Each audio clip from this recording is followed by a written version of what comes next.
வருது. இந்த ஹேமா கமிட்டி தொடர்பா இந்த மாதிரி விஷயங்கள் இதை பத்தின உங்களுடைய கருத்து என்ன சார்? மூத்த நடிகர்கள்லாம் சில பேர் இதை தெரியாதுன்னு சொல்றாங்க, அதுலேருந்து எஸ்கேப் ஆக சொல்றாங்க. இதை பத்தி நீங்க என்ன நினைக்கிறீங்க? இது மிக முக்கியமான ஒரு கருத்து.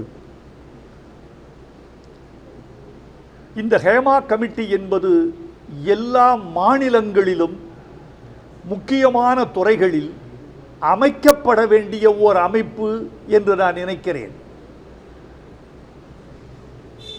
திரைத்துறையில் மட்டுமல்ல, நாட்டின் எல்லா துறைகளிலும் பெண்கள் பாதுகாப்பை நாடுகிறார்கள்.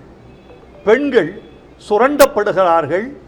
பெண்கள் பாலியல் துன்புறுத்தலுக்கு ஆளாக்கப்படுகிறார்கள். அவற்றிலிருந்து முற்றும் விடுபட வேண்டுமென்றால் பெண்மையில் இருக்கிற பெண்மை என்ற ஒரு கருத்தை நீங்கள் நீக்கிவிட வேண்டும்.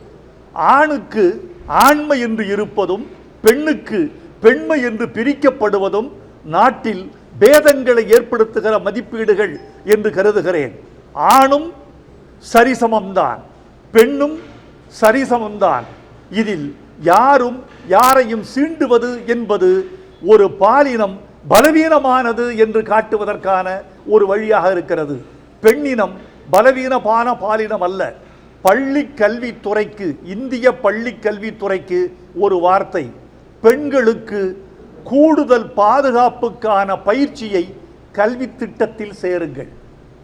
பெண்களுக்கு விளையாட்டு பயிற்சி மட்டும் போதாது, எழுத்து பயிற்சி மட்டும் போதாது.